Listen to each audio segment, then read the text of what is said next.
Welcome to our channel. If you want to manage storage on the PayPal app to free up space on your device and improve app performance, follow these simple instructions. Step 1. Open the Settings app on your smartphone. Step 2. Scroll down and tap on Apps or Application Manager. Step 3. Find and tap on PayPal from the list of installed apps. Step 4. Tap on Storage to view how much space the PayPal app is using. Step 5. Tap on Clear Cache to remove temporary files that are no longer needed.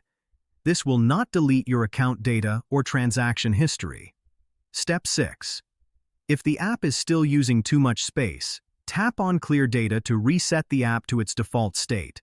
Note that this will log you out and you will need to sign in again. Step 7. Alternatively, uninstall and reinstall the PayPal app to free up space and ensure you have the latest version. Step 8. Open the PayPal app and review your transaction history. Delete any unnecessary saved receipts or documents within the app.